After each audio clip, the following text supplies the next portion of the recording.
Right, so has anybody got a question? Yeah? Hang on, your spatula's coming. Stacey's got a question. Once they've chewed the cell, I know they can't get shown, can they? When you can blatantly see where they've chewed. No, But does it grow back? it does grow back. Does it grow back same so you can show them again, or does it mean they can't be shown? It's very different. Different pigs, just like your own hair. So say, for instance, you were born with jet black hair and it all rubs off. You could be a ginger or you could be a blonde. And we have seen that where a different colour has actually come back through. But you can show it in pets. And there's nothing nicer than a curly haired pig in pets. Did that answer your question? Probably not. Probably not. Did it not? No, so you can't. So sometimes, because obviously the coats are one length at a certain age, once they've chewed the one patch, it'll be a different length. So it'll always be a different length because the rest of the coat will grow and that will grow shorter because they've chewed it. If that makes sense. So it can be shown then? No, it can never be shown back in full standard unless you get a mad one that just decides to grow it back to the same length, and then it's the same length. If it's the same length and it's in coat, then it's in coat. If that, so when you compare it from where it wasn't chewed to where it was chewed, if it grows back, it grows back. If it doesn't, then no. It's the same with the fungal patches. Yeah, same with the fungal patch. So some of it grows back alright, and then some of it doesn't. It's a different texture. It is down to the position, isn't it? Because whereas I had the boy, She's coming. sorry about that. Effectively, it's down to where it's actually positioned as well. Because I had one where it was behind the ear, into the frontal. He had fungal, and as it was regrowing, it was very obvious. So you were very lucky if a judge saw it or didn't see it. But as it grew back normally, it just completely blended with all the coat and nobody ever knew he'd ever had that patch. So it is a case of positioning as well. Yes, there's colour coming through, but positioning is the main thing there, I think. Mm-hmm. Next question. You said earlier on about them being bits in the coat Yes. and to tease it out. Yeah. What's the best thing to keep them on with them being a longish hair? So I think the majority in this room all use shavings, but I pat it down. So I put my shavings on top of a puppy pad, pat it down, get a nice thin layer of good quality hay, pat that down, sit pig on top. Right. And sometimes, more towards the winter months, I buy the hay blocks that you can get. So it's a solid block of hay, but the Minipli love to sit on the hay. So it kind of naturally keeps the coat out of the bits. Yeah, so I pick out 2 to 3 times a week. I used to be an obsessive picker. I've tried not to be now, so I pick out less because each time you pick out, you can't help but remove an odd little bit of a coat piece. Yeah. So you're making it thinner. So that's not what you want. So I just kind of waffle it, especially where they've had the clip up on the bottom. That's a place where it seems to have some congestion of hay and bits of other things. You'd be amazed. So I pick out all that first before I take the clip out. Because once you've taken the clip out, you keep then moving the coat backwards and forwards. So that's what I do. Thank you. It's not necessarily a question. I just wanted to let everybody else aware that we've been doing experiment with, you know, like you see me with the hay nets in my pens at shows. Well, the next group of babies that I've had, that we've both had, I've put them straight on a hay net. So I've had shavings in the cage, but put the pig directly on a hay net. I've had less chewing than when I had hay. When I had hay in the cage. Now, what I was observing when I was looking at it was the hay was getting stuck in the pig's coat, and they were just paying or going under it or whatever, which was then stabbing them in the side. They were chewing it off because it was trapped in their coat. So they were chewing the coat off to get the hay out because it was annoying. So putting them on a hay net. Now, the hay net that I have at show, a smaller hold because I don't want the hay to come out as medically. Because I don't want it all in the coat when I've only got 10 minutes to prep, say 6, 5, how many I've entered. So, but the ones that I have at home are bigger hole hay nets so that the hay does come out easier so that they eat it, and there's been no more chewed since then. So I have mine on hay bags and shredded cardboard. Right. Cardboard doesn't stick in them at all. No, it doesn't. I normally use So I love the shredded cardboard. cardboard. Yeah. And then, yeah, hay bags. The only thing with shredded cardboard, if you've got a putty pan, it gets wet very quick and makes Yeah. that stinky. See, I tend to put it a couple of inches thick, so I don't. The bottom gets really wet, but the top We stays tried a pretty. different one as well, but it's like rubbing off, burn off the belly. Yeah, Oh, yeah, that see, I all haven't had that. Oh, are they all boys? Yeah. Yeah. Orbeos, the rate. Yeah. Yeah, I haven't found it take off the belly, but I find it because it doesn't flick up like normal flakes because it's heavy, isn't it? Yeah. Yeah.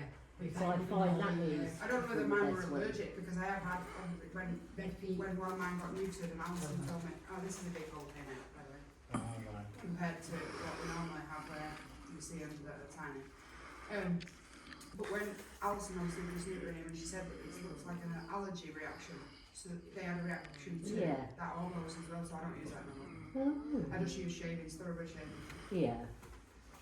It's down to the shaving as well, isn't it? So Yeah. you've got like your snowflake, which is light, very Yeah, light. But then there's some that look like you've just taken it off Yeah, the like tree. a planing, isn't Yeah, it? you know, Yeah. and that particular type is quite rough.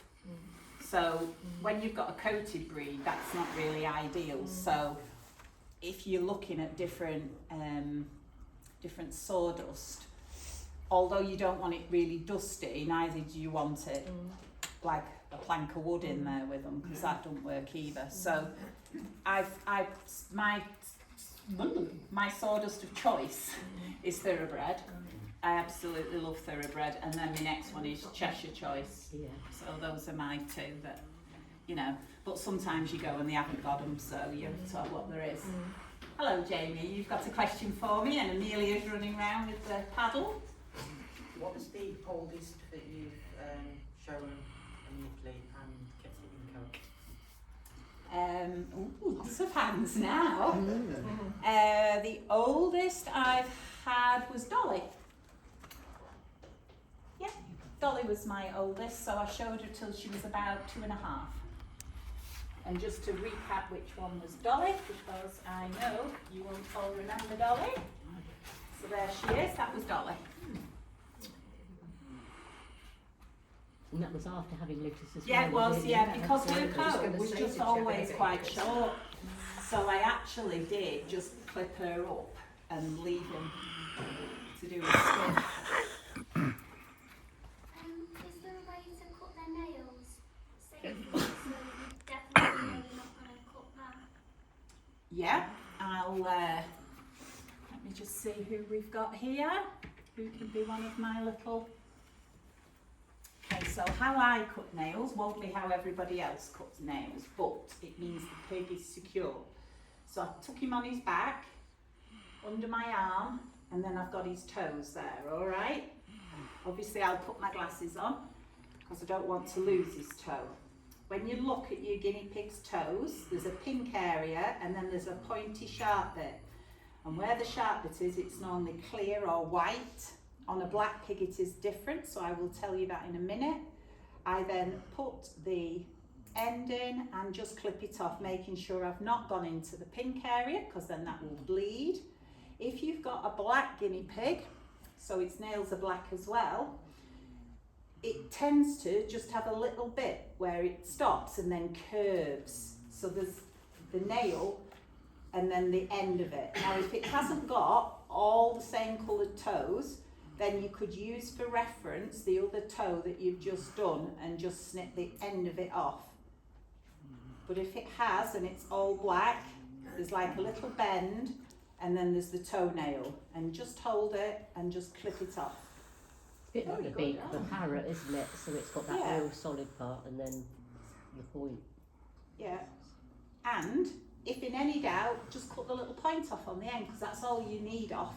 You just, it's like, you know, having needles on here and then itching with it. Well, you're going to take something off. So you're trying to make them into darning needles.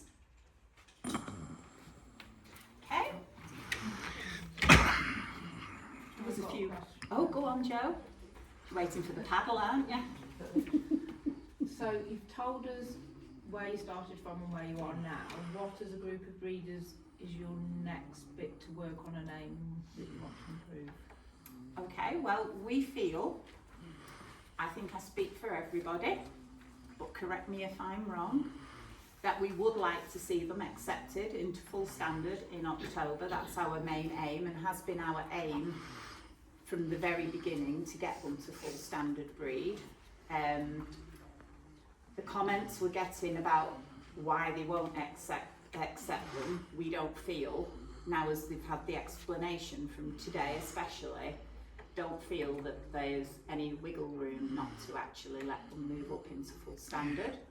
Whilst they may not, in the beginning, win a best in show, that is the ultimate aim for us as a group, collectively, to win a best in show at Doncaster, Stafford, or Real London.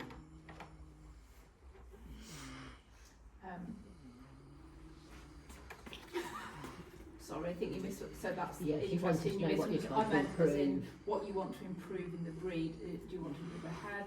What's the next? That's what I meant. Sorry. Right. Okay. So I would say with my breeding dogs, Yeah. so I'll be right. Okay.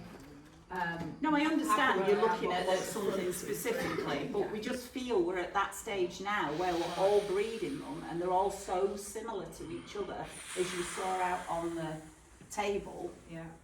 There's nowhere really, I don't know what we're trying to improve. You know, they've all got the corkscrew curl, they've all got a fringe, they've all got, you know, curly whiskers, furred belly,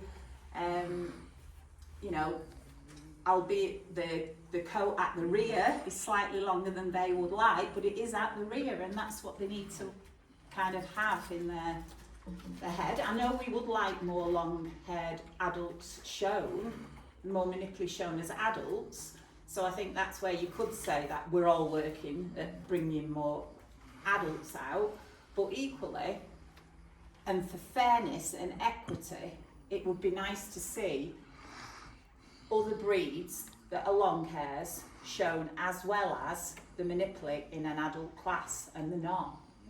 So keep asking us, you need to show more adults, you need to show more adults. But, you know, in comparison, others' breeds aren't getting the same questions asked about their breed. Nobody bothers. And we know full well that other people change the age on pigs. We're not doing that. You know, we're really not. And, you know, if we tell you it's an adult, you need to believe us that it's an adult.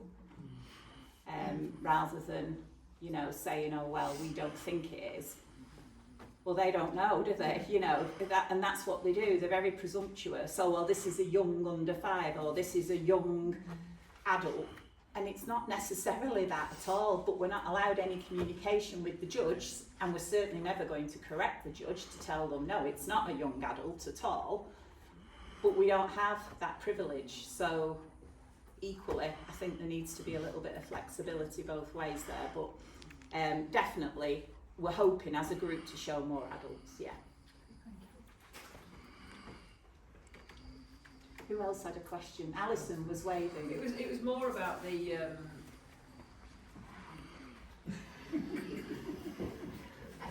It was more about what, love? showing adults and to actually make an effort to keep those adult skin coat that little bit longer, maybe hang fire with the breeding.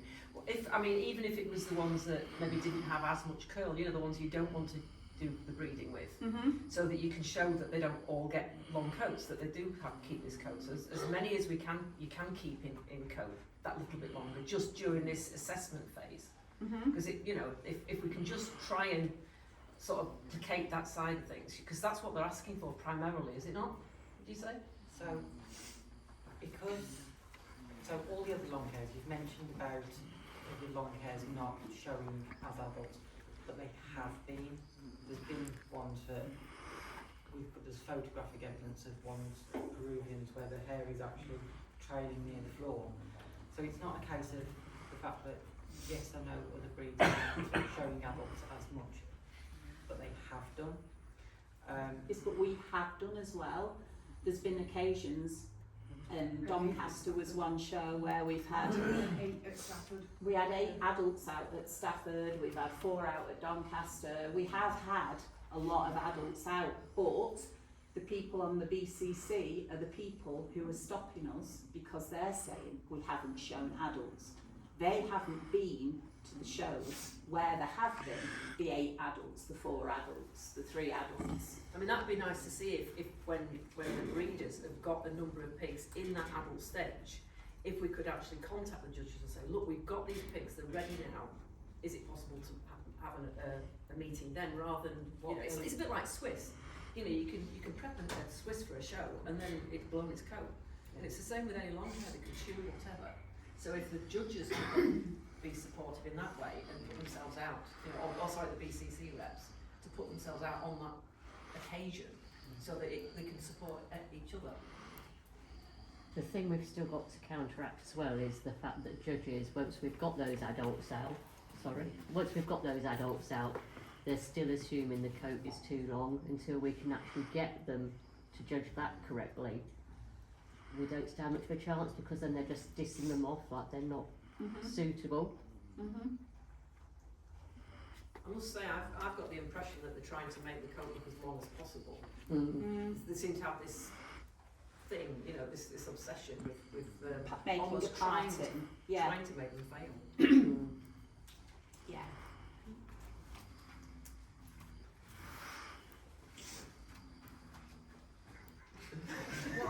What are you supposed to do in that situation?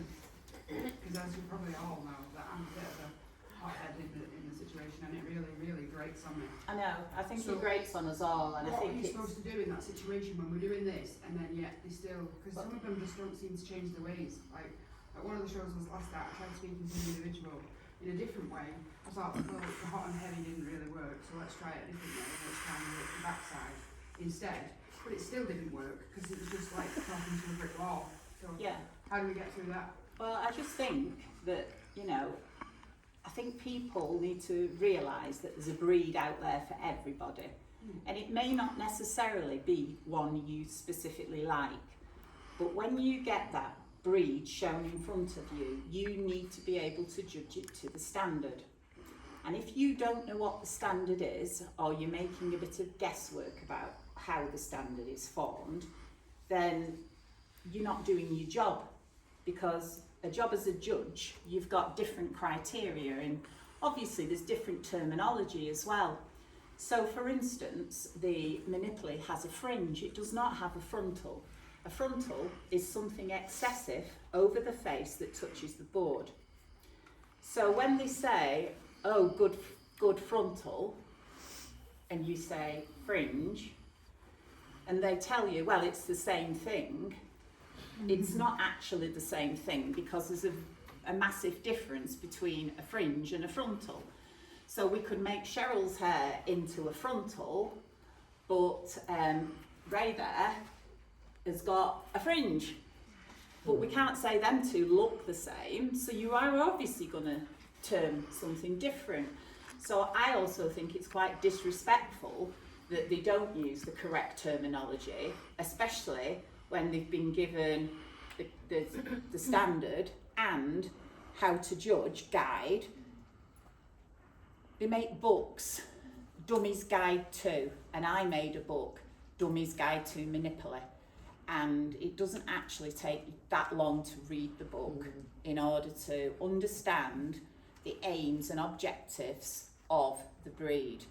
And I just think that when you're a rep for a group, it's your job to ensure that when you go into a meeting and you know what's going to be discussed, that you've either done some research before you go, or that you've been to an event like this, or that you've had an opportunity to judge at a larger show with a bigger entry of the breeds going to be spoken about. And I just think it's very poor that they just don't bother.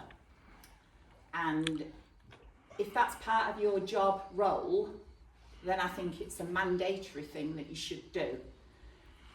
So for instance, in my occupation, I've got certain CPD, continuing professional development, that I have to tick off every year. So fire, basic life support, and there's a few other things. As a rep, you should be ticking off every year that you've done things, and they're not doing that. And I think that would be really useful if they actually made that so that that did work out, so that there is that scope for judges' knowledge to be increased.